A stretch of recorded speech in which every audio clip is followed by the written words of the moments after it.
Welcome back to another episode of Pages Promotions Virtual Book Festival, Autumn 2020. We are a production of Indie Reads TV, and we find our home on CNM TV in Troy, Michigan. We really appreciate them giving us the opportunity to reach you and share books and authors with you.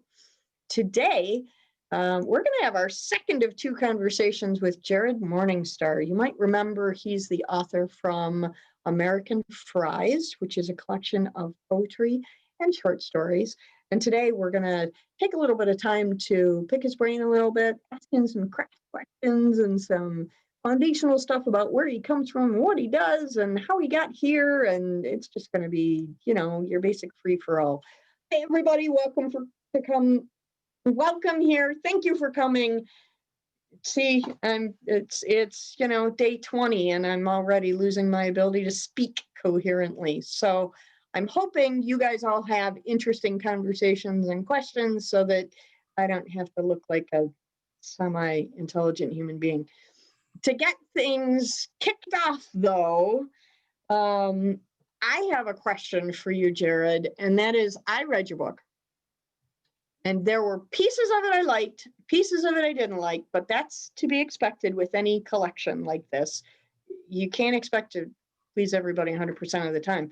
Unless you're Shakespeare, and even then people don't like all of Shakespeare. So my question for you is, I know that one of your pieces, and I can't remember the whole title, has been nominated for a Pushcart Prize. So I wanted to say congratulations. That's a really cool thing.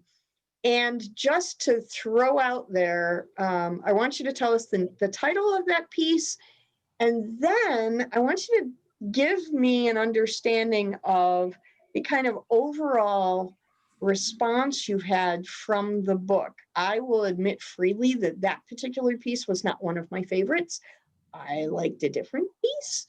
But what's been the overall response? This is a debut work for you, and it is a collection of shorts and poetry, so very eclectic. There's a lot of stuff going on between these covers. So first, tell us the name of the Pushcart nomination, and then I'd like you to answer that question about response for me, if you could. Sure. And if I lose track, bring me back. I'll get it fixed. No problem. Yeah, the book, American Fries, Poems and Stories, came out in July. And the piece that was nominated for the Pushcart Prize is called Saying Goodbye to Baby Blue. Okay. And that particular piece is one that I started writing for a contest. It was a flash fiction contest. It's expanded in size a little bit since. And the name of it was a Labor Day contest, and it was about going to work. And so that was the whole theme of it. The theme, yeah. Right. And so I started thinking about, well, what can I do differently about going to work, because that seems kind of mundane. And so I thought, well, I'm going to think about work as a transition to adulthood, or saying goodbye to innocence and childhood dreams. And so I started to talk about this story, about this. By the time the action starts, he's a man, but this working class kid that grew up with pie in the sky kind of dreams, and his father, even though his father's a little bit of a cynic, for whatever reason, he found inspiration in his son, and he found the ability to dream. I don't know if it was vicariously through his son, and things don't work out for various reasons, and the son, I think, when mortality hits, which is again one of those transitions from childhood to adulthood, the loss of innocence a little bit there, introduction to mortality, and he shuts down. He goes into denial, and he's like, well, just forget this. I'm just gonna quit. I'm just gonna go fall in line. And then, but it's really, it's a denial thing. Like, it never really goes away, to the point where he still every once in a while hears his father's voice and things like that. And he works for this this construction company that's going to tear down this diner where he and his father used to go and, share memories and things like that. And he Right. decides he's going to break in and steal an artifact. He's like, well, if I can't get those times back and those dreams back, I might as well get a piece of something. I'm going to hold on to whatever I can, these dreams. But he finds out that can't happen. And the piece is about loss, loss Yeah. of innocence, loss of dreams, the inevitable loss of childhood, but also the loss of certain aspects of America. The piece deals with small town business, being bought out by corporate chains, and about how that aspect of America is failing, because the fall of small business means the fall of Right. a lot of dreams of average Americans. And so it deals with all of these things together, plus aging. It's this, it ends up being under like this umbrella of loss. It Yeah. takes a lots Maybe of that different was types the of loss. maybe that was the thing that why it didn't resonate for me, because right now this year I've just been doing too much loss to get that. So maybe in another time, in another circumstance, it may have been a story that resonated with me some more. But That's okay. yeah, but your dystopian piece was amazing. You just threw me right out the window, and I just went, oh my gosh. Oh, I know we're going to talk about that. Did you still want me to talk about the reaction to the book, or we can Yeah, move I'd on to like to slides? hear. No, yeah, I'd like to hear about what the response was, and then we'll open up the room for questions. But what's been the response overall from the book? Here's what's really great about that. And it probably does go to the fact that we're talking about a collection. I don't think, because I've asked this question to people that have read it. Well, what did you like? What pieces were your favorites? I'm like, I got mine. What are yours? And I don't think I've had one person give me the exact same 3 or 4 pieces. Yeah. Everything seems to connect with different people, which I think is really cool. I like that, because if a book is going to be centered around this idea of America, well, America is a big umbrella as well. There are lots of different pieces of America that fit within that puzzle. And so Sure. I kind of like the fact that not everybody enjoys the same thing. But I will say that Slice of American Pie is one of the ones that comes up a lot. Yeah. But We'll talk about that after we open the room up. yeah. But because I don't want to give it away too much, I want people to go out and get the book and read that story, because I just love it so much. But I found the same thing with my collection of shorts, is that everybody I ran into liked a different piece for a different reason, which is kind of cool, because it means your outreach is more interesting, Absolutely. So I'd like to invite everybody to turn on their microphones and feel free to open your brains and ask Jared questions. Remember, he's a teacher by trade, so he's used to answering questions.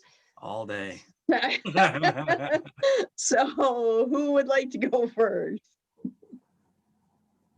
Well, Go, as Kate. a teacher, what advice do you give to people who are dealing with writer's block, both for yourself personally, or what are some other things that you suggest to people who maybe what you use personally wouldn't work for them?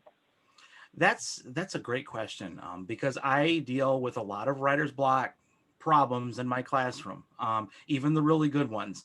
And what's really interesting is when I see writer's block the most is when these kids start to figure out what good writing is.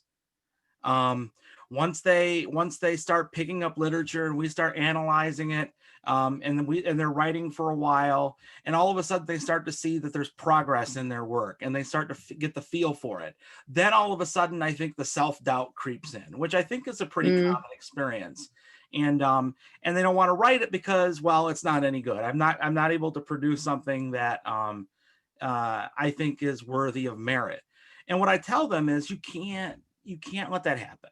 And so what I tell kids is that, whether it's, something you jot down at 3 o'clock in the morning, or whether it's when I give kids time to sketch out a prompt or a journal or whatever, even if you think it's just horrible, save it. It's save every scrap, no matter what you think of it, because when you get caught up in writer's block, first of all, if you're just constantly saving stuff and you stop worrying about being bad, then I think that that's for me at least, that's freedom, when I don't have to worry about producing something great every time. But the other thing about saving every scrap of writing, no matter how bad you think it is there's always these nuggets in every really bad piece of writing that I've done personally and that kids have done. There's always these little bit, whether even if it's just a line, like that Yeah. story that I was talking about, saying goodbye to baby blue.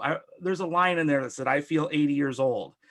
That came out of a poem that I wrote 15 years ago that I held on to for who knows what reason. It's a horrible piece. I never did anything with it, but I like that line. And the line actually fit really well in the context of the story. And it actually worked, I think, to inspire some of the edits I made later. And so even if you're stuck and you don't know what to write about, sometimes just going through those scraps can trigger Do something. you remember when we were kids and we'd go into the classrooms and they had these big banners along the top of the wall where the wall and the ceiling met, and they were like 6 inches and they had like these inspirational messages on them? Still got them. I always wanted to write, delete nothing, save everything. Yes. Don't forget to back up. Absolutely, so true. There are pieces that I wish I had followed my own advice 10 years ago, because there are things I remember writing that I know I could do something with now that I couldn't do then just because of lack of experience. And absolutely, Slice of American Pie could have become one of those, because that piece goes back years. It's a great piece. Do we have any other questions? Thank you, Kate. Any other questions? Come on, curious minds want to know. I know you guys are curious, you're writers. I was trying to let other people go. Go, Andrew, go. So, we already talked once, but what are you working on now, and what direction are things going to go now? That's a great question. I have a few different things in mind that I'm working with right now. And that's a problem that I have, because it's kind of like someone that goes to the bookstore and they buy all kinds of books even before you got books that you haven't read yet. Well, that's me with writing, I think, sometimes. And I have a couple of story ideas in mind that I want to work with. Right now, I have this story dancing around in my head of this Middle Eastern man named Jesus, but not Jesus, but he's Middle Eastern, and he goes to try to get a room at a motel, and it engages in a conversation between him and a young man. I don't even know exactly where it's all going yet, but that's something I'm dancing around with. I got another short story about a newlywed couple on a road trip that's been going in my head around for like 10 years. Like, it's a long time idea that I'm going to get to someday. I have some poem ideas. I have the new Springsteen album comes out in a couple days, and there's a song that he wrote that's made me want to write a poem for Springsteen. And then I thought, well, who else could I write a poem for? And so I'm like these old poems. So these old poems that are going on in my mind right now. I have a 9/11 poem idea that I want to work with at some point. I've got some notes jotted down in the journal. So it's not like you have a lack of ideas. No. It sounds like you have a catalog of ideas sitting in your head. Yeah, the ideas are there. It's probably time and wondering what I'm going to work on first. That's always the hardest. Yeah. I don't make that choice. I just work on things simultaneously. Probably a good idea. Yeah. Pushing things forward a little at a time. Yeah. So yeah. I have several things that move forward a little bit at a time. So Jared, talk a little bit about your creative process then. You're a lot like me. You have a lot of things floating around in your mind at the same time. Do you try to complete one a day, one a week, one a month? How do you focus, or is it pure atomic chaos waiting to be harnessed for one day and knock a couple out? Ideally, Andrew, I think that I probably would want to try to write at least, even in a busy schedule, I'd like to write something once a week. And these days I've been pretty good about that. I never know when I'm going to get that minute to write it. I don't really have a schedule and time, just because, I not only am I teaching, but I've got 2 little ones, and It just seems like there's always something going on. So whenever I can get a free minute, I'll sit down and sketch something out. As far as like what gets priority, sometimes it's something as simple as having a prompt or an anthology idea coming up, like simple things. I was not going to write another COVID poem. I had already written two. But I hadn't written one on the gratitude angle yet. And so that came to the forefront. Like, well, I want to do this because I care not just about, gratitude and, in this time, but also like the project. I'm like, well, this is an important project. I want to do this. And so that took priority. And so, and sometimes it's just an inspiration. Like, okay, I feel better about this right now, and I want to get started here. And it all comes down to like what I can jot down, whether it's my note app in my phone or whether it's my journal, like whatever I can get lines down in, and I can go back to that later and figure out what I want to explore. It is probably a little chaotic, but I mean, to be honest, my life is a little chaotic right now. Of course so it is. You have two small children. Yes. So Does anyone else have questions? Michael, Deborah, Luva, questions? Oh, you've answered most of my questions, but I do have your book. I haven't read it yet, but it is sitting on my nightstand waiting. Yeah, it's a good read. It's a good read. There's some really nice pieces in there that are written from a perspective that I hadn't considered before. And I love that when I get to meet a new author who writes something that I didn't think of writing. So that's pretty awesome.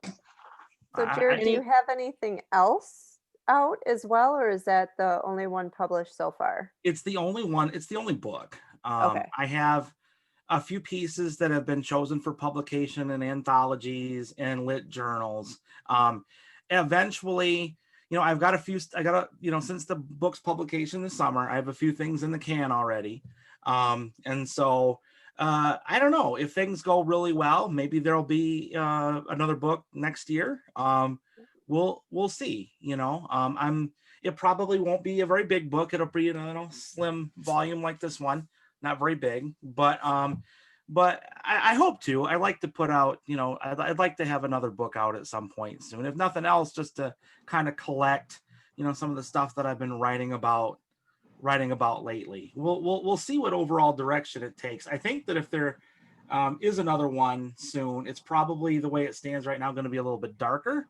Same kind of content, like a lot of the same themes, but maybe a little bit darker. But darker times make darker projects. So, Yeah, absolutely. So Deborah, sometimes you scare me. You and Andrew together, you guys are like on the surface, you're so nice and sweet and loving and supportive. And then the stuff you write is just creepy. Well, I'm going to share with the 6 of you, or the 5 of you after this, the story I wrote last night about writer's block, which is kind of scary since we were just talking about writer's block. Ooh, okay. We will. Wow. Okay. We'll look forward to that. I like your microphone, Jared. Thank you. Good microphone. That is very snazzy. Oh, very nice. Very nice. I see that. Yeah, it's a good one. So here's a question that I'm always curious to ask, and that is, what do you think is the, I don't want to say biggest or most impactful, or I'm looking for an adjective I can't find right now, but what's the thing that you understand about writers as a people, right, that you don't think readers get about us? Oh, that's a really good question. Well, when it comes to poetry, and I get this a lot, because a lot of poetry, not just that I write, but a lot of the writers I'm around, whether they're students or adult writers, a lot of first person poetry. And then everyone wants to say that the speaker is the person. And that's not always true. And I do believe that there is a little bit of us in everything we write. just by, you know, we're not going to write something that's not connected to us somehow. Even if it's, you know, I don't know, just a hobby of a character or something like that. But it doesn't mean that, like with Edgar Allan Poe, for instance, this I just taught a story of his. Everyone's like, oh, he's so creepy and scary. I can't believe he must just be crazy. And I'm like, well, no, that's his characters. There's a little bit of a difference. Like, I think that we have to, I think that sometimes, you know, we have to do a little bit of work to separate the writer from the work to some degree, just so we can, I think, better appreciate the craft, like what they came up with. Even if there is a little bit of them, it's still like a different world, like they created. And so something I'm always reminding, especially students, because they're always say, well, you know, you feel like this, like you did this because you said this in your poem. And I'm like, oh, no, not necessarily. And I always tell them, remind everybody, that's the narrator or that's the speaker. And sometimes it's just a function of those words go well together. Yes. Right. You know, maybe I'm not a serial killer, but boy, that scene was really cool, right? Absolutely. Yeah. We all have, Jared, just your thoughts. I mean, taking this conversation a little further, but in my opinion, and we have to admit, and I'm hoping that you see it too, that in order to be able to write and cohesively put these words together, we are wired a little bit differently. I realize that we've had lots of discussions on, oh, it can be taught, but it won't be like somebody that's already wired that way. And in doing so, maybe there is a little bit of serial killer in Deborah. No, maybe there is a little bit of a monster in Diana. I think we all have that dark side in us. It's just, well, I think we're fascinated by the dark. We're fascinated by the dark. You can only tell a happy story so many times. We like conflict. We like conflict. But no, I think that there are some writers who are more naturally able to do some of these things than others. My wife is that way. My wife is maybe the most, just in terms of just pure natural talent. Like, it's just crazy what she's able to come up with poetically when she doesn't read a lot of poetry. It just blows my mind. There are very few people I know who are like that. As far as like teaching people who aren't as naturally gifted, I tell them to just look for small stuff, like retraining your brain to like look for little details, like little things in life that most people don't see. And then to think about, you know, what does that little detail mean? What does it speak to this character? Like, what does it speak to a life that they could be living, a conflict?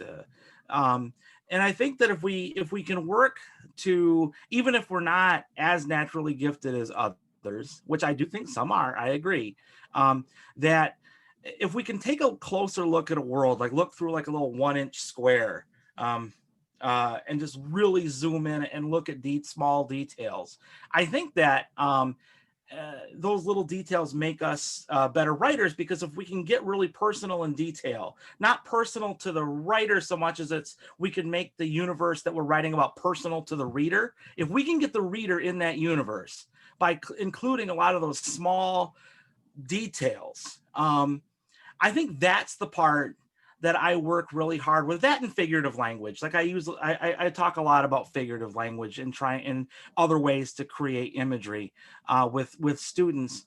I think that if nothing else, it might not make us great writers, but it'll make us better artists and writers. And then I don't know, I think there's a world value to that too. If we can train our brains to look at things a little bit differently and see things a little bit more closely, when it comes to the way the world works, I think we'd be a better place than to just kind of get this big, like, stereotypical, generalized image. But that's what artists do, right? I mean, artists are always like, and writers are trying to point out things about the world that are a little bit different to get people's minds working.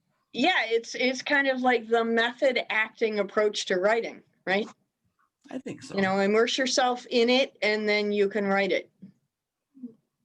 Kind of that kind of an approach. Anyone else have any questions? Thanks, Andrew. Sorry, I was being a method actor. You were, and you were doing a very good job of it too. I'm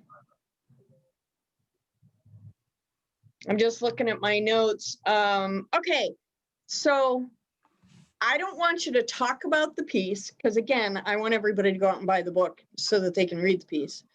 But if you just for my own satisfaction, edification, and curiosity, if you were to have a celebrity narrate Slice of American Pie, which is a story from the book, who would you have read that story for an audiobook? Well, I can give you my idea that I had when I first wrote it, because I definitely had two voices in mind then. Okay. I kept thinking about Vincent Price, who I know is long dead now.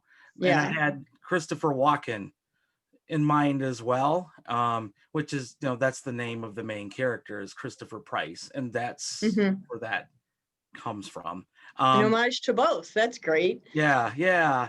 Like, I So don't know. has your thought about that changed since you wrote the piece? Is there somebody else that you might select today if you were thinking about it?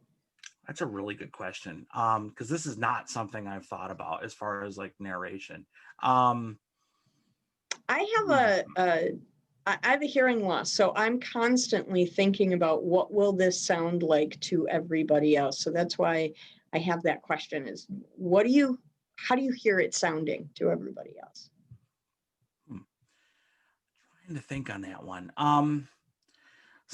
Well, I could maybe hear, depending if he gets really creepy, like, I don't know, like maybe a John Cusack voice, like 1408 style John Cusack voice, when he gets a little bit, little bit dark and kind of creeped out. I know that's an awkward one. I still probably can't get away from the Christopher Walken, the Christopher Walken thing. Yeah, that would be a good choice. Yeah. Well, the Jack Nicholson. Oh, Nicholson would be good. In the Shining voice. Nicholson would be good. Oh, I might have to change my mind on that one. I was thinking about Nicholson the other day and about how much I love his acting in his film. That would really push the creep factor. Yeah.